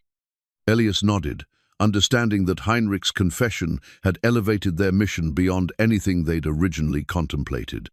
But we're also backed by documentation that proves the moral and legal justification for what we're doing. That afternoon, their understanding of the stakes involved became even clearer when Thomas Brunner appeared at Elias's apartment with 2 additional officials and a formal cease and desist order. "Mr. Koenig," Brunner said, his previous politeness replaced by official authority. "You and your daughter are hereby ordered to cease all research activities related to wartime asset recovery and to surrender any documents you may have discovered that relate to classified government operations." Elias looked at the legal document, noting that it claimed authority under national security provisions but provided no specific justification for its demands. "On what grounds are you claiming authority over my family's personal documents?" Elias asked. "On the grounds that those documents relate to ongoing government operations and international treaty obligations that supersede individual property rights," Brunner replied. Anna stepped forward, Heinrich's confession letter in her hand. "Mr. Brunner, are you familiar with the name Heinrich Koenig and his service record during World War II?" Brunner's expression shifted slightly, suggesting he knew exactly who Heinrich was and why his documents might be problematic for official authorities. "Miss Koenig, your great-grandfather's wartime activities are classified information. Any documents related to his service must be turned over to appropriate authorities for proper evaluation. Even documents that prove Swiss authorities have been aware of stolen assets for decades, but failed to ensure their return to rightful owners," Anna asked. The question clearly struck home. Brunner exchanged glances with his colleagues before responding. "Miss Koenig, you are treading in areas that involve national security and international law. I strongly advise you to comply with this order, rather than pursuing actions that could result in serious legal consequences." After the officials left, Anna and Elias realized that Heinrich's confession had given them both the moral authority and the practical knowledge they needed to proceed, but it had also confirmed the level of opposition they would face. "They're not trying to stop us because we're breaking laws," Anna said. "They're trying to stop us because completing Heinrich's work would expose their failure to fulfill their own legal and moral obligations." Elias looked at the cease and desist order, understanding that it represented the government's last attempt to resolve the situation through intimidation rather than confrontation. Heinrich carried this burden alone for 40 years, he said. He couldn't complete the work by himself, but he preserved everything we need to finish it properly. Are we really going to defy a government order? Anna asked. We're going to complete work that the government should have done decades ago, Elias replied. Heinrich's confession makes clear that this isn't about personal gain. It's about justice for families who have waited long enough. That evening, they called Klaus to confirm their plans for accessing the bunker. Heinrich's confession had provided the final pieces of information they needed, including specific details about the security system and the exact procedures for safe entry. Once we begin, Klaus warned, there's no turning back. They'll know immediately that we've accessed the site, and they'll move to stop us before we can document what's inside. Then we'll have to work quickly, Anna said. Heinrich spent 40 years documenting everything. Now it's our turn to ensure his work reaches the people it was meant to help. As they finalized their plans, Elias reflected on how completely their understanding of the situation had changed. What had begun as personal validation of his research had evolved into a mission that touched international law, historical justice, and family honor in ways that demanded completion regardless of personal cost. Heinrich's confession had revealed that their family's burden was not just about the past, but about the future, about ensuring that justice delayed would not become justice permanently denied. The master key that Anna found hidden within her great-grandmother's jewelry box was a mechanical marvel that spoke to Heinrich's engineering expertise and his deep understanding of the bunker's security system. Unlike a traditional key, this device was a complex combination of gears, pins, and rotating mechanisms that would interface with the bunker's locking system in a sequence that had to be performed perfectly to avoid triggering defensive measures. Klaus examined the key with professional admiration, turning it over in his weathered hands as he studied its intricate construction. "This is extraordinary craftsmanship," he said. Heinrich didn't just design a key, he created a mechanical puzzle that would be meaningless to anyone who didn't understand the bunker's specific requirements. The key came with detailed instructions written in Heinrich's careful script, explaining not just how to use the device, but why each step was necessary. The bunker's security system was designed to differentiate between authorized access and forced entry, with the key serving as proof that whoever was opening the facility understood its true purpose. Heinrich built this system assuming that eventually someone from his family would need to complete his work. Anna realized. He wanted to ensure that access would be possible, but only for people who had taken the time to understand what they were really dealing with. Their final preparations took place in Klaus's workshop, away from the surveillance that all three assumed was now monitoring their activities in Grindelbach. Klaus had acquired the specialized equipment they would need through contacts in the demolitions and historical restoration communities, carefully avoiding purchases that might attract official attention. The plan they had developed was necessarily complex, involving multiple phases that would need to be executed with precise timing. Klaus would handle the technical aspects of accessing the ventilation shaft Heinrich had documented. Elias would use his decades of familiarity with the site to guide their approach and watch for surveillance. Anna would coordinate their communications and document everything they discovered for future legal proceedings. We'll have perhaps 6 hours from the time we begin until authorities can mobilize a response, Klaus estimated. That's enough time to access the bunker, document its contents, and secure the most important records, but not enough to complete any actual distribution work. Documentation is the priority. Elias agreed. If we can prove what's really in there and get Heinrich's distribution records to appropriate legal authorities, the actual restitution work can proceed through proper channels.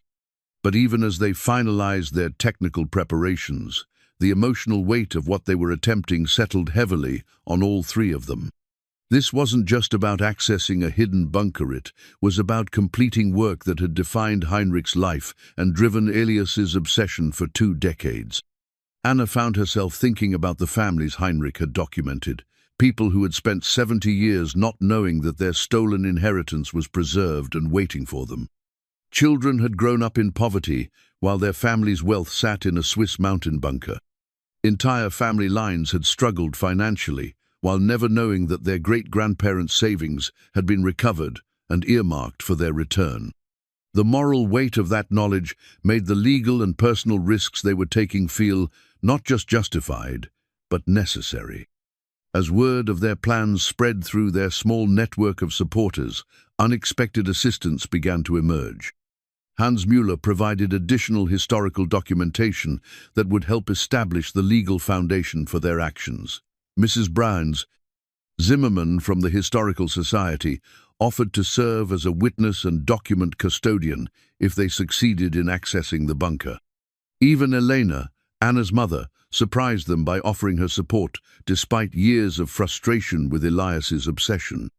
"I never understood what was driving you," Elena told Elias during a tense but respectful conversation. "I thought it was about proving you were right and everyone else was wrong."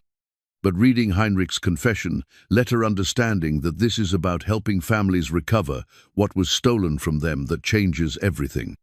Elena's endorsement was particularly significant because it helped legitimize their mission within the broader community.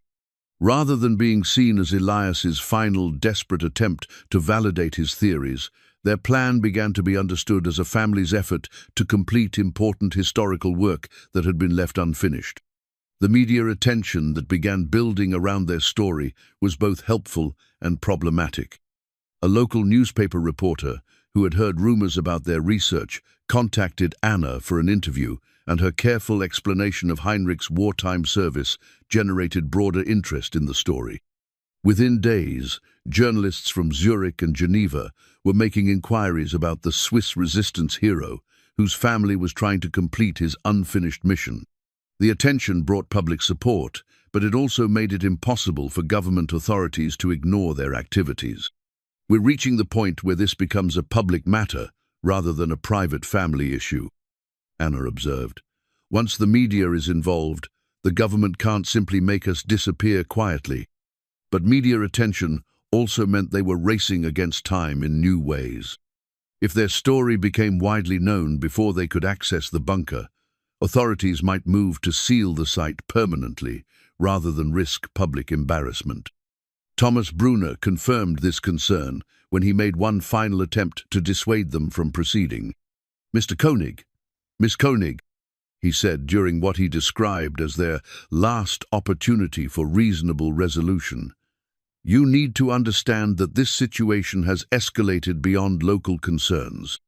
International authorities are now involved, and your actions could have diplomatic implications that affect Switzerland's relationships with multiple countries." "Are you saying that completing Heinrich's mission of returning stolen wealth to Holocaust survivors would damage Switzerland's international reputation?" Anna asked pointedly. Brunner's inability to answer that question directly revealed the fundamental weakness of the government's position. They were trying to prevent action that was obviously moral and legally justified, using authorities they claimed to possess but couldn't adequately explain. "We're offering you one final opportunity to resolve this through proper channels," Brunner said. "Turn over Heinrich's documents to appropriate authorities and allow government experts to evaluate the situation and determine appropriate action."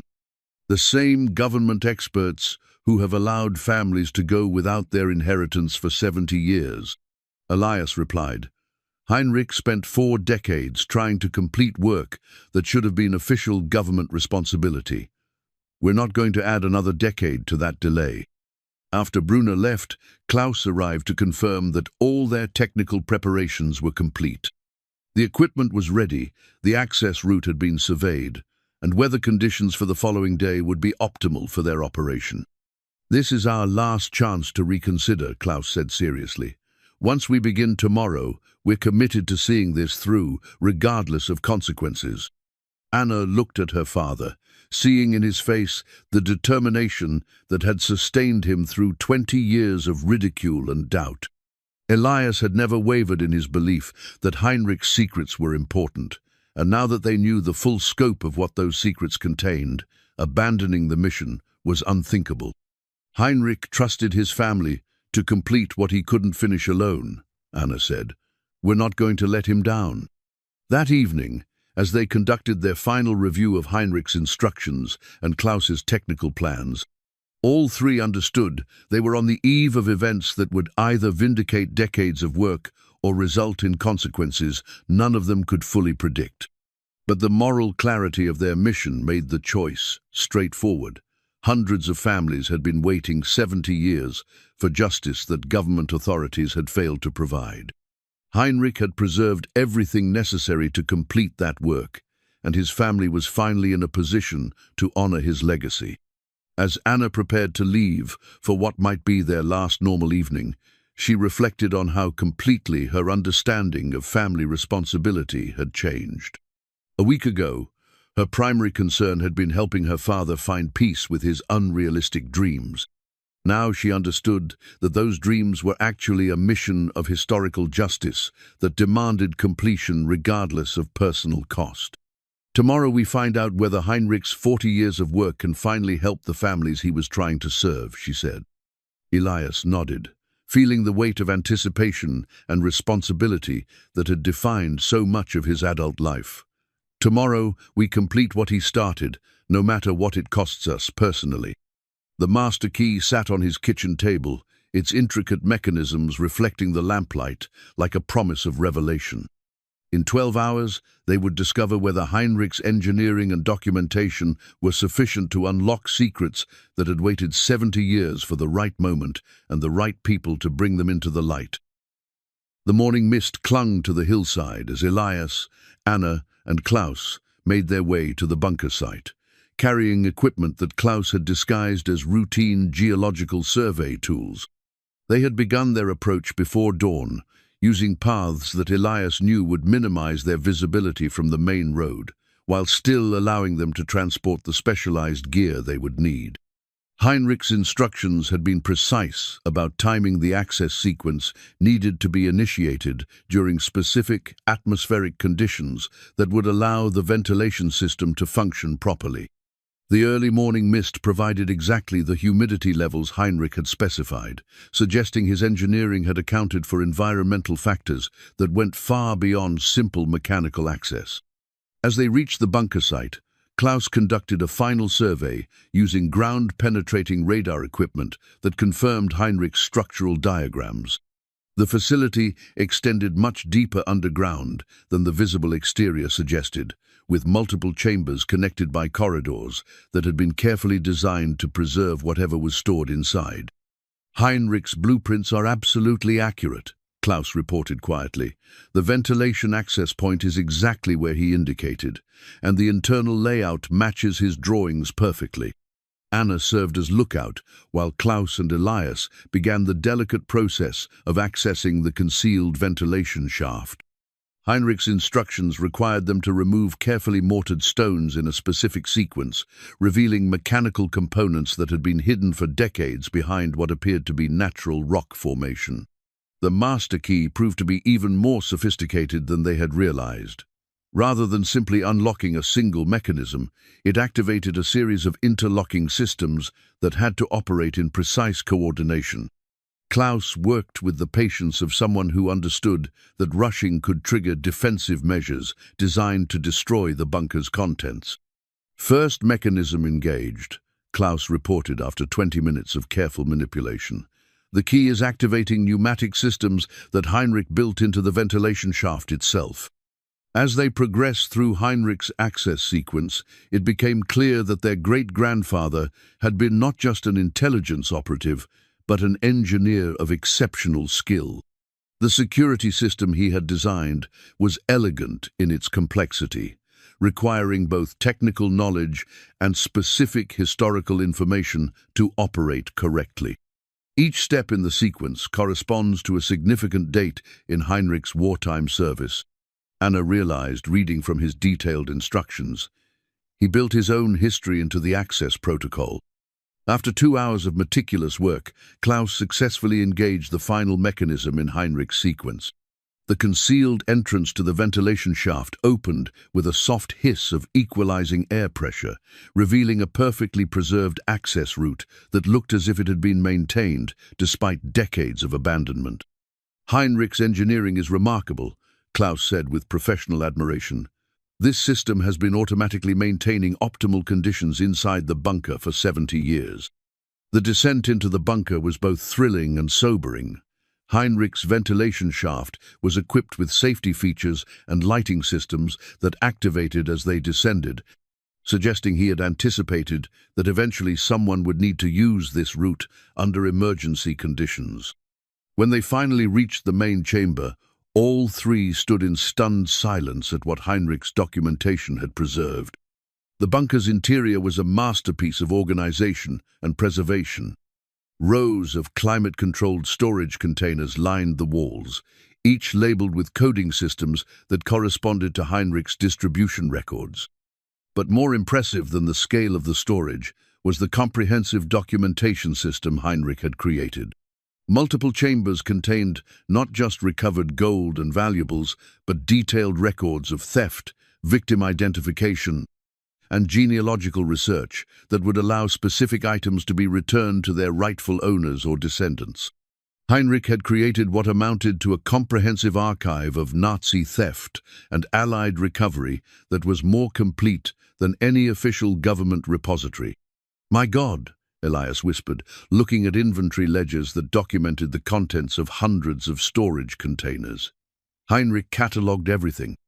Every piece of jewelry, every gold coin, every family heirloom, all documented with information about who it was stolen from and who it should be returned to. Anna was examining Heinrich's genealogical research, thick binders containing family trees and address information for thousands of potential recipients. He spent decades tracking down survivors and descendants. Some of these files contained correspondence with families who are still looking for information about relatives who disappeared during the war. But it was Klaus who discovered the most significant aspect of Heinrich's archive. In a separate chamber, he found detailed financial records that documented not just the contents of this bunker, but the locations of additional cache sites throughout the Alps. Heinrich wasn't operating alone, Klaus reported. These records show coordination with similar operations in Austria, France, and northern Italy. This bunker was part of a network that preserved assets worth hundreds of millions in today's values. The gold inventory ledger that Anna found provided specifics that made the scope of Heinrich's mission clear. Container after container held not just precious metals, but family photographs, personal documents, and heirlooms that represented the entire life savings of families whose wealth had been systematically stolen during the war. "This isn't just about money," Anna said, holding a file that contained photographs of a family's jewelry alongside documentation proving it had been stolen from their shop in Vienna in 1943. Heinrich preserved everything that could help families understand what happened to their relatives and recover what was taken from them. As they worked to document their discoveries, Elias found Heinrich's personal log from his years of continued distribution work. The entries revealed the full scope of what their great-grandfather had accomplished working alone, and the magnitude of work that remained unfinished. Heinrich made contact with over 300 families during his lifetime, Elias read from the log, but he estimated there were at least 2,000 families who had legitimate claims to assets stored in this network of bunkers. The emotional impact of discovering Heinrich's complete archive was overwhelming, but they also understood that their time was limited. Within hours, government authorities would realize they had accessed the bunker and would move to secure the site. Klaus was using high-resolution cameras to document the inventory systems and storage locations, while Anna photographed Heinrich's distribution records and genealogical research. Elias focused on Heinrich's operational logs, which contained information about other members of the recovery network who might still be alive. "We need to prioritize what we can preserve if they force us to leave," Anna said practically. "Heinrich's distribution records are the key to completing his mission, but the actual assets will need to be handled through legal channels." As they worked through Heinrich's comprehensive archive, all three began to understand that their discovery would have implications far beyond their family's story. Heinrich had preserved evidence of systematic theft and recovery operations that could affect historical understanding of post-war asset recovery for decades. This changes everything we thought we knew about how stolen assets were handled after the war. Klaus observed. Heinrich and his network were conducting operations that were more comprehensive and more successful than anything official authorities achieved. But their sense of triumph was tempered by the knowledge that powerful interests would try to prevent Heinrich's work from being completed. The assets they had discovered represented not just personal inheritance for individual families, but evidence of official failures that governments would prefer to keep hidden. Heinrich was right to keep this secret for so long. Elias said grimly, "If authorities had discovered this archive before we were ready to act on it, they would have found ways to make it disappear permanently." As morning turned to afternoon, they completed their documentation of Heinrich's major record systems and prepared for the confrontation they knew was coming. Government officials would arrive soon, but they now had proof of everything Heinrich had preserved and clear documentation of his intended distribution plan. The moment Elias had dreamed of for 20 years had exceeded even his most optimistic expectations, but it had also revealed responsibilities that would extend far beyond personal vindication into international law and historical justice. The distribution list that Anna discovered in Heinrich's final archive was the culmination of 40 years of meticulous research and represented the most comprehensive record of Nazi theft and intended restitution ever compiled. Contained in a specially sealed chamber designed to preserve documents against time and moisture, the list documented not just what assets were stored in the bunker network, but precisely who each item belonged to and where those families could be found. "This is extraordinary," Anna breathed, carefully turning pages that contained thousands of names, addresses, and detailed genealogical information. Heinrich didn't just preserve stolen wealth, he created a complete system for returning it to the right people. The list revealed that many of the families Heinrich had identified were still alive and actively searching for information about relatives who had disappeared during the war. Contact information included not just current addresses, but correspondence Heinrich had maintained with Holocaust survivors' organizations, displaced persons agencies, and genealogical researchers across multiple countries. Klaus was documenting the scope of assets that corresponded to Heinrich's distribution list, and the numbers were staggering. "Based on current gold prices, we're looking at assets worth over $2 billion, he reported. But more importantly, Heinrich's records show that some families have been searching for information about these specific items for 70 years. One file that particularly moved. Anna contained photographs of a family's wedding rings, alongside letters from their descendants, inquiring about relatives who had vanished from a displaced persons camp in 1947. Heinrich had not only preserved the rings, but had maintained correspondence with the family's American relatives, who were still hoping to learn what had happened to their grandparents. Heinrich was completing distributions when he could, Elias discovered, reading through operational logs that documented successful returns Heinrich had managed over the decades. But the scale of what needed to be done was beyond what one person could accomplish alone. The distribution list also revealed the sophisticated methods Heinrich had developed for verifying legitimate claims. Each potential recipient was required to provide genealogical documentation, personal information that only family members would know, and in some cases physical evidence like family photographs that could be matched to items in Heinrich's archive.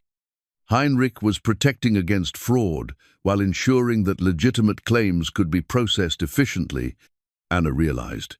He created a verification system that would allow distributions to proceed quickly once official authorization was obtained. But as they worked through Heinrich's comprehensive records, the sound of vehicles approaching the bunker site made clear that their time was running out. Through the bunker's ventilation system, they could hear government officials arriving with what sounded like significant technical equipment. "They're here," Klaus reported, monitoring the surface through a small periscope Heinrich had installed in the ventilation shaft. Multiple vehicles, official markings, and what appears to be equipment for sealing the bunker entrance. Anna made rapid decisions about which documents were most crucial to preserve if they were forced to evacuate. Heinrich's distribution list was irreplaceable, but so were his verification procedures and his records of successful distributions that proved the system worked. We need to get Heinrich's core documentation to legal authorities who can act on it, she said, stuffing the most critical files into waterproof containers Klaus had brought for exactly this purpose. Elias was torn between the vindication of discovering that all his theories had been correct and the realization that government intervention might prevent Heinrich's mission from ever being completed. 20 years I've been working toward this moment, he said, looking around the archive that represented his great-grandfather's life work. Now we have proof of everything, but we may not be able to act on it. Thomas Brunner's voice echoed down the ventilation shaft, amplified by a portable speaker system. Mr. Koenig, Miss Koenig, we know you're inside the facility. You need to exit immediately and surrender any materials you've removed from the site. Klaus was already preparing their evacuation route, but he paused to make a final assessment of what they had accomplished. We've documented everything, he said. Even if they seal this bunker permanently, we have proof of what Heinrich preserved and clear instructions for completing his distribution plan. That's what matters, Anna agreed. Heinrich spent decades creating this archive. Our job was to ensure it didn't die with him. As they prepared to leave the bunker, Elias took one final look around the chambers that had consumed his thoughts for 2 decades. Heinrich's engineering and dedication had preserved not just wealth, but justice for thousands of families who had assumed their inheritance was lost forever. But more than vindication, Elias felt the profound satisfaction of completing work that connected him to his family's finest hour. Heinrich's wartime service had been heroic, not just because of his courage as a spy, but because of his commitment to ensuring that Nazi crimes didn't result in permanent loss for their victims. The ascent through Heinrich's ventilation shaft was more difficult than their morning descent, complicated by the equipment and documents they were carrying and the knowledge that government officials were waiting to arrest them when they emerged. Remember, Anna said as they neared the surface, we're not criminals. We're family members who discovered evidence of systematic theft and preserved it for appropriate legal action. When they finally emerged from the bunker, they found themselves surrounded by a significant government operation. Brunner was accompanied by officials from multiple agencies, technical specialists with equipment for sealing the bunker entrance, and what appeared to be media representatives documenting the official response. Mr. Koenig, Miss Koenig, Brunner said formally, you are under detention for violation of national security regulations and unauthorized access to classified sites. But Anna was prepared for this moment. She held up Heinrich's confession letter and his distribution list, documents that clearly established the moral and legal justification for their actions. Mr. Brunner, she said clearly, speaking toward the media representatives who were recording the confrontation. We are Swiss citizens who discovered evidence that our great-grandfather was a British intelligence operative who spent 40 years trying to return stolen Nazi gold to Holocaust survivors and their families. The statement was calculated to transform the narrative from one of criminal trespass to one of historical justice, and Anna could see its impact on the journalists who were suddenly much more interested in the story. We found comprehensive records of systematic theft, detailed plans for returning stolen assets to legitimate owners, and evidence that families across Europe have been waiting 70 years for wealth that has been sitting in government-controlled storage. Brunner realized immediately that Anna had shifted the confrontation from a simple law enforcement matter to a public debate about historical justice and government accountability. Miss Koenig, you are oversimplifying a complex legal situation. Are you saying that returning stolen wealth to Holocaust survivors is legally complex? Anna interrupted, maintaining her focus on the media representatives. Because Heinrich's records show exactly who each item belongs to and how to contact the families who should receive it. The journalists were now asking their own questions, inquiring about the scope of assets discovered and the government's plans for ensuring proper distribution. Brunner's position became increasingly difficult as he tried to justify detaining people who were clearly trying to complete humanitarian work. Klaus used the confusion to ensure that Heinrich's most important documents reached appropriate legal custody. He handed the waterproof containers to a representative from the Swiss Bar Association, who had arrived in response to media reports about the developing story. These documents represent 40 years of research into Nazi theft and Allied recovery operations, Klaus announced. They contain information that could help thousands of families recover assets that were stolen from them during the war. As government officials moved to secure the bunker site and detain Elias, Anna, and Klaus, the story was already becoming public in ways that would make it impossible to suppress. Heinrich's confession and distribution records were now in legal custody. Media representatives had documented the government's response, and the moral clarity of the mission was evident to everyone present. The moment Elias had worked toward for 20 years had arrived, but in ways more dramatic and consequential than anything he had imagined. Heinrich's secrets were finally revealed, but their impact would extend far beyond personal vindication into questions of historical justice that would resonate for years to come. 6 months after the events at the bunker, the bronze memorial plaque that now marked the site bore Heinrich König's name alongside the inscription, "In honor of those who risked everything to ensure that justice would not be forgotten."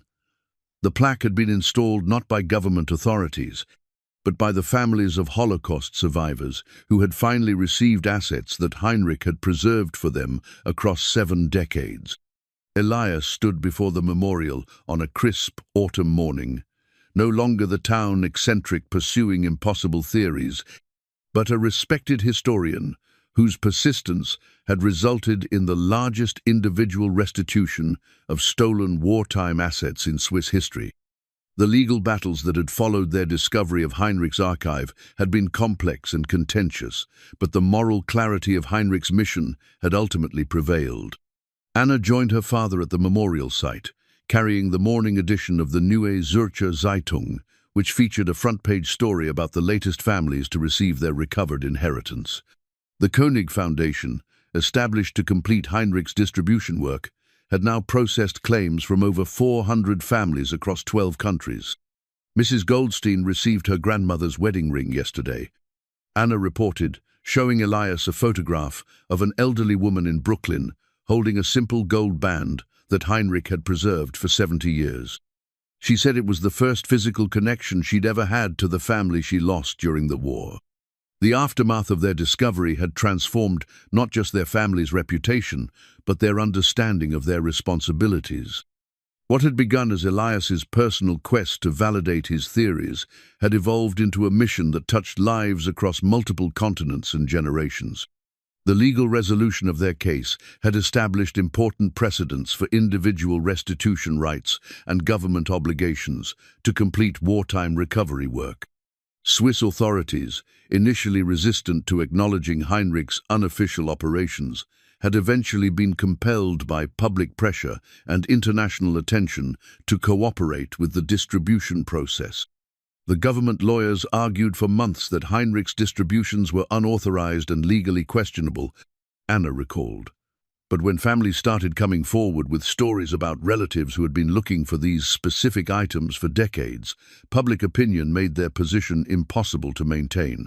Klaus, now serving as the Foundation's technical director, had coordinated the complex process of accessing Heinrich's other cache sites and inventorying assets that had been preserved throughout the Alpine network. The scope of Heinrich's operation had proven even larger than their initial discoveries suggested, with recovery sites in 6 countries containing assets worth over $3 billion. Heinrich's network was remarkable. Klaus had told journalists during one of the many media interviews that had documented their story. He created a comprehensive system for preserving and distributing stolen wealth that was more effective than anything official authorities achieved. But beyond the financial aspects of Heinrich's legacy, The foundation had also served as a historical archive that helped families understand what had happened to relatives who had disappeared during the war. Heinrich's genealogical research had provided information about family members, documented their fates, and in many cases helped survivors connect with relatives they had assumed were lost forever. Elena, who had initially been skeptical of Elias's obsession, now served as the foundation's coordinator for family outreach. Her teaching background had proven invaluable in helping elderly survivors navigate the complex process of documenting their claims and understanding their families' wartime experiences. "I spent years thinking Elias was wasting his life chasing fantasies," Elena reflected during a recent interview. "I never understood that he was actually preserving our family's connection to work that honored the memory of people who died and validated the suffering of people who survived." The reconciliation between Elias and Elena had been one of the unexpected personal consequences of their discoveries. Understanding that Elias's research had been driven not by obsession but by inherited responsibility had allowed them to rebuild their relationship on a foundation of shared purpose rather than individual dreams. Anna had taken a leave from teaching to work full-time with the foundation, discovering that her skills in organization and communication made her particularly effective at helping families navigate the restitution process. She had also become the foundation's primary spokesperson, regularly traveling to universities and museums to speak about Heinrich's work and its historical significance. "People often ask me whether we knew we were going to find what we found," Anna had said during a recent presentation at the University of Geneva. "The truth is, we were just trying to understand why Heinrich's secrets mattered so much to our family. We never imagined we would discover work that had international significance." The media attention that had surrounded their story had evolved from initial sensationalism about hidden Nazi gold to deeper examinations of post-war justice and the ongoing responsibilities of institutions to address historical wrongs. Heinrich's archive had provided historians with unprecedented documentation of both Nazi theft and Allied recovery operations, changing scholarly understanding of how wartime assets had been handled. Thomas Brunner, the government official who had initially tried to prevent their investigation, had eventually become an unexpected ally in ensuring that Heinrich's distribution work could be completed through proper legal channels. The public attention surrounding their case had made it politically impossible for Swiss authorities to oppose restitution efforts that were obviously morally justified. The Koenig case changed how we approach wartime asset recovery. Brunner had acknowledged during parliamentary hearings about the government's handling of historical restitution claims. Heinrich Koenig's unofficial operations accomplished more individual justice than our official programs achieved in decades. As Elias and Anna stood before Heinrich's memorial, they reflected on how completely their lives had been transformed by their great-grandfather's legacy. Elias's reputation had evolved from town eccentric to respected historical researcher. Anna had discovered a calling that connected her teaching skills to work of international significance. Their family had been reunited around a shared mission that honored their history while helping others recover theirs. But perhaps most importantly, Heinrich's burden had finally been lifted. The secrets that had defined his post-war life and driven Elias's obsession for 20 years had been transformed into active work that helped families recover what they had assumed was lost forever. "Heinrich would be proud," Anna said, reading from a letter they had received that morning from a family in Argentina whose grandfather's business assets had been recovered through the foundation's work. 70 years later, his mission is still helping people connect with their history and recover their inheritance. Elias nodded, feeling a peace that had eluded him for decades. The validation he had sought through his research had come, but in ways more meaningful than personal vindication. Heinrich's work had touched hundreds of lives, providing not just financial recovery, but emotional connection to family members and histories that had been interrupted by wartime trauma. The morning sun illuminated the memorial plaque as Elias and Anna prepared to return to the foundation's offices, where dozens of new claims awaited their attention. Heinrich's archive continued to yield information about families and assets, suggesting that the work of completing his mission would continue for years to come. As they walked down the hillside path that Elias had traveled thousands of times during his years of solitary research, both father and daughter understood that they had inherited more than just Heinrich's secrets. They had inherited his commitment to ensuring that justice delayed would not become justice permanently denied. The bunker that had once seemed like a symbol of impossible dreams now stood as proof that persistence, family loyalty, and moral clarity could overcome even the most entrenched institutional resistance. Heinrich's engineering had preserved not just gold and documents, but the possibility that individual actions could achieve justice that official systems had failed to provide. Behind them, the memorial plaque caught the morning light, its bronze surface reflecting both the past that Heinrich had preserved and the future that his work continued to shape. The inscription honored not just Heinrich's service, but the principle that some responsibilities pass from generation to generation until they find people capable of completing what previous generations had begun. For Elias Koenig, the man who had spent 20 years pursuing what others called delusions, the memorial represented the fulfillment of a quest that had defined his adult life. For Anna Koenig, it marked the beginning of work that would honor both her family's legacy and her own commitment to ensuring that Heinrich's mission reached every family it was intended to help. The secrets that had once divided their family had become the foundation for work that brought families across the world back together with their history, their inheritance, and their understanding of relatives who had sacrificed everything to preserve both for future generations.